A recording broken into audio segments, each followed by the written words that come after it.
Hey everyone, it's great to see you again. This is Alex Slawsby, Noble's Class of 1996, here with another Noble's Innovation Series story. This time I'm very excited to have Paul Earle, Noble's Class of 1989, join me. Hey Paul. How's it going? Great to be here. It's going well. Thanks so much for joining. So to start our conversation, I'm going to tease a little bit where we'll end up. Paul collaborated with a team, including Wonder Woman Gal Gadot, to just reinvent a food cherished by millions of kids for years. And none of that would have happened if he hadn't helped launch a startup called The Guardian while at Nobles. So, Paul, let's dig in. I'd love to hear more about that startup. Well, yeah, I am deeply immersed in the world of new ventures today, professionally and also academically. I'm on the faculty at the Kellogg School at Northwestern, where I teach entrepreneurship and new ventures to MBA students and executives as well. But actually, my first ever startup was in 1988 and 1989 when two friends and classmates of mine, Brian O'Neill and J.P. Plunkett, also Nobles 89, were dissatisfied with some issues that we saw at the Nobleman. And rather than just complain about it, we did something about it and started an alternative newspaper completely from scratch. And we had a great go of it. We ended up winning a ton of awards. We earned a formal commendation from Governor Dukakis. So I'm really dating myself at this point. The Duke seemed to like what we were doing, and his lieutenant governor actually had a motion on the floor of the state house, and it was just an incredible experience. And looking back on what Brian and JP and I did, and we had a great team and great faculty advisor and Jim Bride, who was with us from the beginning, it was absolutely 100% a startup in every way. We identified a problem because we had a list of grievances. A lot of great new ideas really start as a response to a problem. So we had a problem, we had to raise money, we had to create a product, we had to get that product out there. We dealt with an enormous amount of headwind and all kinds of problems, both foreseen and unforeseen. We were incredibly scrappy and industrious. The school would not give us an office. They refused to recognize us at all. And I think actually only the First Amendment allowed us to even issue newspapers on campus. So our first office was in an abandoned janitor's closet of the on the second floor of the schoolhouse. I'm sure it's still there. I could find it if I returned to campus and you gave me half an hour. I could probably find the place. But that's exactly what entrepreneurs do. They find ways to solve problems, and they're driven by mission and belief and vision and passion in what they're doing. And that was us in every way. Absolutely a startup in every way. We didn't know it at the time, but looking back, that was my first one. So let's jump ahead a bit. Could you share a bit about the path you traveled from your days at Nobles to found something called the Farmhouse, and maybe share a little bit about the farmhouse itself? Yeah, sure. So it was an incredible run. And so I had previously been an entrepreneur. So I started a company in 2001 called River West Brands, and we were a brand acquisition company. So we very opportunistically acquired the rights to dormant brands, so famous names that had been abandoned for whatever reason. So we picked up Salon Selectives, an old shampoo brand. Salon Selectives, people still remember the jingle. Coleco Toys, Eagle Snacks, these were all famous names that were kicked to the curb for various reasons, and my team and I acquired them and then re-commercialized them. So during the process of building River West Brands, we came this close, like could have gone either way to becoming part of the Leo Burnett company. So Leo Burnett is a very famous global creative agency based in Chicago. That's again, it's well regarded, and if you look up Leo Burnett in advertising, you'll see the agency everywhere. It created Tony the Tiger, all kinds of famous icons of in pop culture and brand culture for years. And so Leo Burnett was a big famous company, and they almost purchased us. We ended up going in a different direction for various reasons, but we came this close. And during that process, I got to know the management team of Leo Burnett. And if you're in Chicago, you can't avoid Leo Burnett. Everybody is a Burnett client or worked there at some point, or you have ex-Burnetters on your board or whatever. So Leo Burnett was everywhere in our company, and we almost became part of Leo Burnett. So long story short, I ended up leaving River West, and we sold off a bunch of those assets. And I got a call from the CEO of Leo Burnett at the time saying, "Hey, Paul, we really like what you've been doing. How would you like to be an intrapreneur? Instead of an entrepreneur on the outside, how would you like us? How would you like to join us and stand up a brand new operating unit inside this agency?"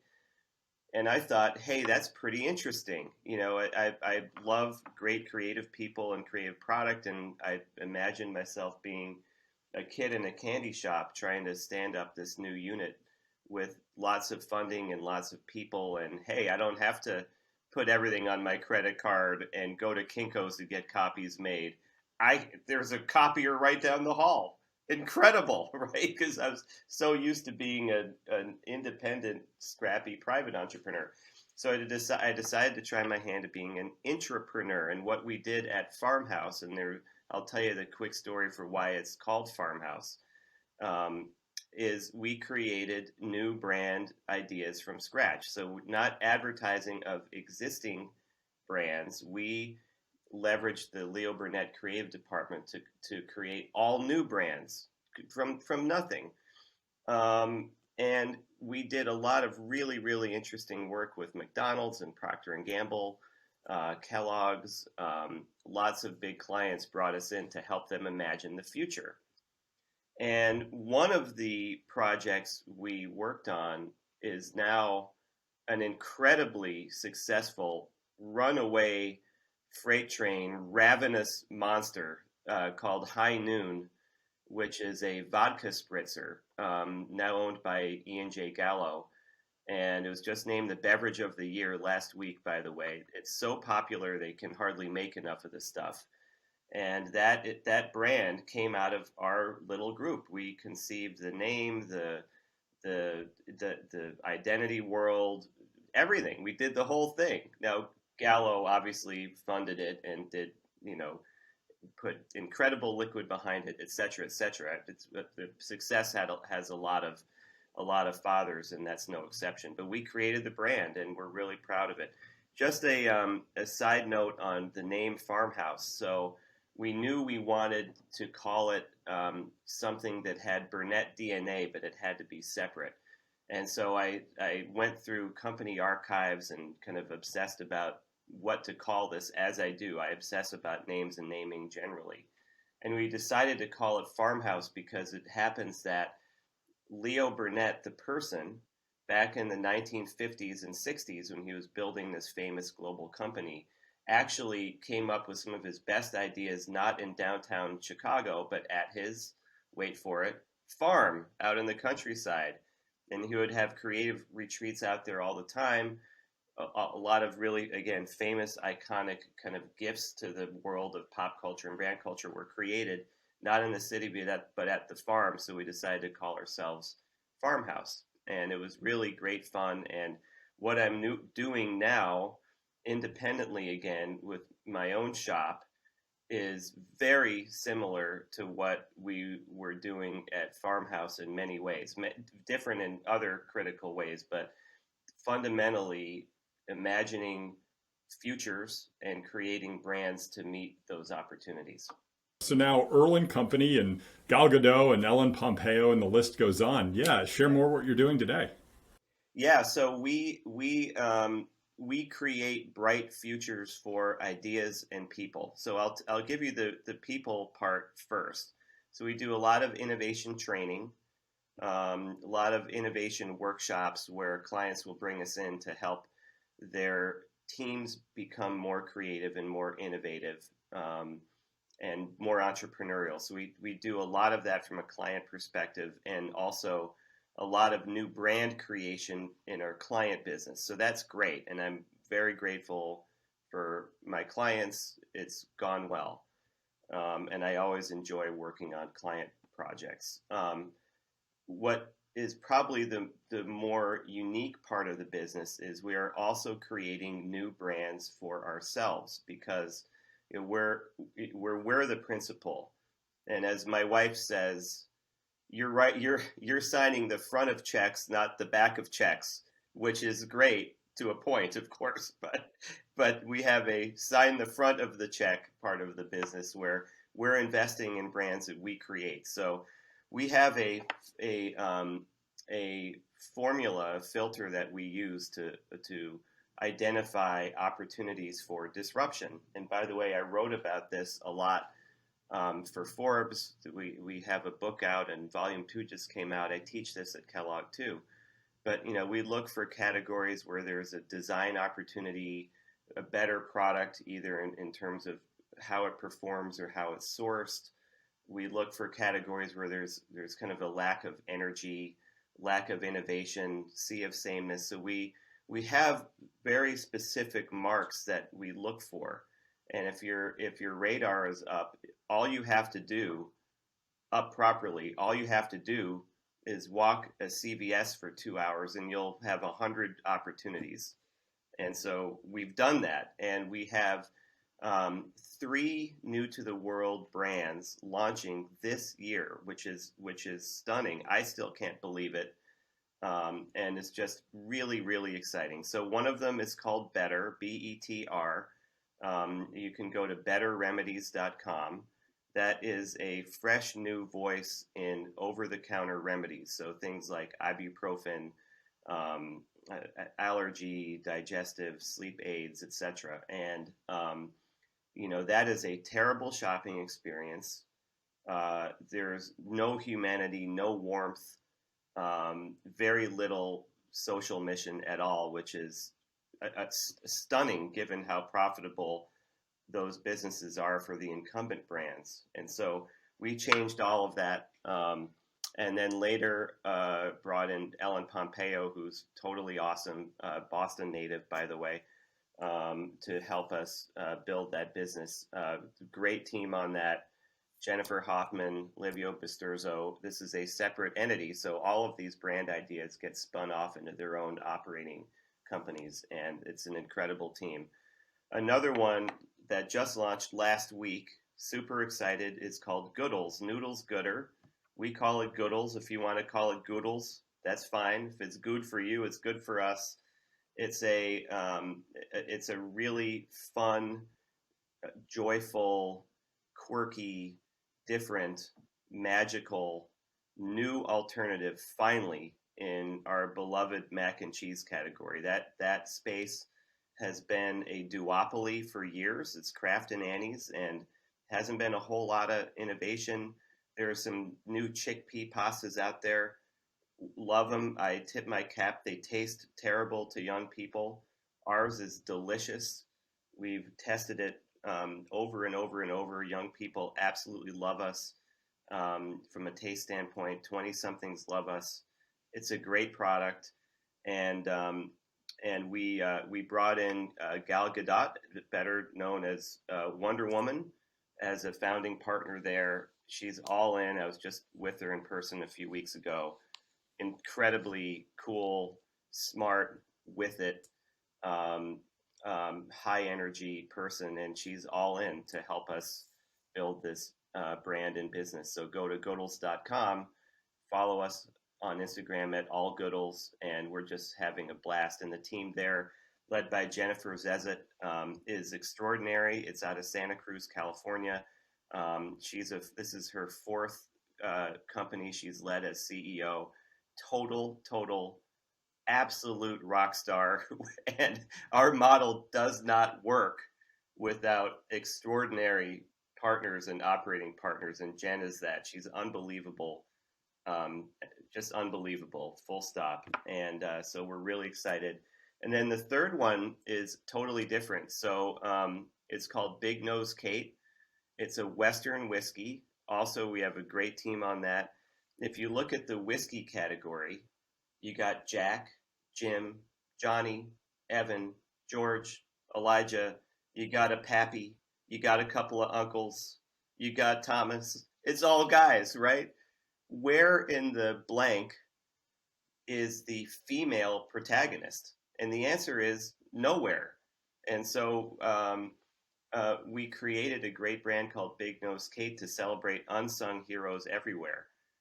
Big Nose Kate was a real person. She was Doc Holliday's crime partner. She stole horses. She robbed banks. She carried brass knuckles in her purse, as well as a revolver if she needed it. Expert poker player, card rackets. There's a darker side to her too. That if you look her up, you'll see it. She was an industrious entrepreneur, completely independent, self-starting, self-sufficient, which was very rare as a woman in the 1800s, I can assure you. And the answer to how how and why is, well, we have a great product, and our product maker is a woman named Melissa Heim, who is widely seen as the first ever female master distiller west of the Mississippi. The juice is incredible. We're really, really excited about that one too. That launched about 2 months ago, and it's going great. And on that one, you can go to bignosekate.co. The .com is owned by a tavern out in Tombstone, and we're working on that. But it's a really fun project and undertaking, and we really believe in it. I love how you made the connection between the Guardian and Big Nose Kate. I thought that was fantastic. Yeah. Straight line connection. It sounds crazy. Like, what does a whiskey have to do with a newspaper at Nobles? And the answer is lots. There's nothing in common, but everything in common. Paul, finally, it would be great if you could share any advice or guidance you might have for current students or fellow alums who are thinking about pursuing innovation or entrepreneurship roles or activities. Yes, and I will address both students at Nobles and alums or friends of Nobles who might be listening to this. Number one is go for it. Don't be afraid. Try it. Don't plan. Don't scheme. Do. There's a term out there called design thinking. We've all heard of design thinking. It came out of Stanford, kind of a highfalutin history to it. I don't like the term design thinking. I like design doing. And if you have an idea, don't plan it, do it, try it, prototype it. You can prototype anything. You could prototype the space shuttle. You could prototype a service, a digital expression. You can prototype anything. And so if you have an idea, stop planning, start doing, prototype it, get it out into the world, however small the scale may be, and just see how people engage with it. And you'll know quickly whether you have a winner or not, or if you don't have a winner yet, what you need to improve. So go for it. What people think are huge, bold, risky gambles most often aren't. Almost everything is recoverable. The penalties for trying something are much less severe than you think. So just try it. I think that a sense of purpose is really important. You must have it. There has to be a why, not just a what. I like to equate purpose with principle. Principle is the first cousin, maybe brother of purpose.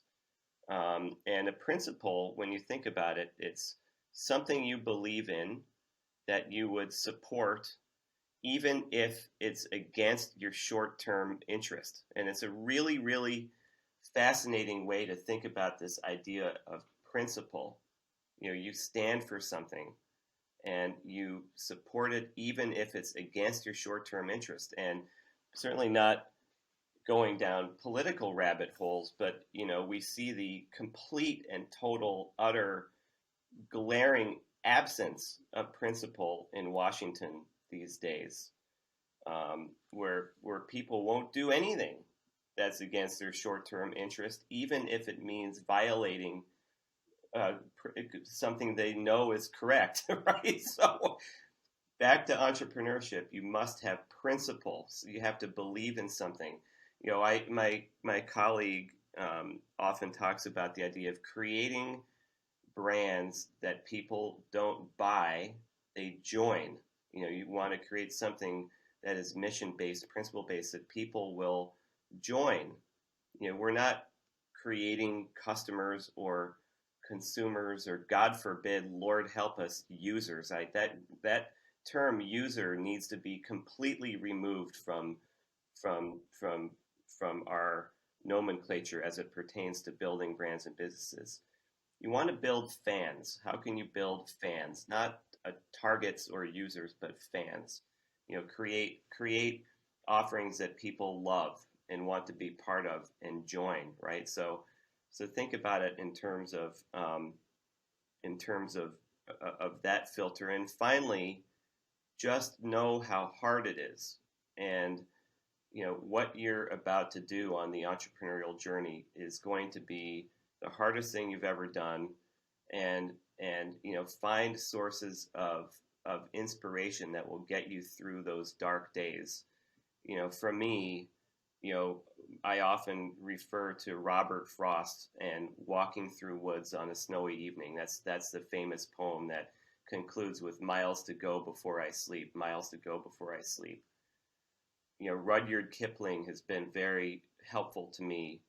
The If poem, Churchill, the Foo Fighters, whatever it is, just know that it's going to be hard, it's going to be brutal, and just be ready for it, and find sources of inspiration, whether it's art or people or your dad, who's still helpful to me at age 81.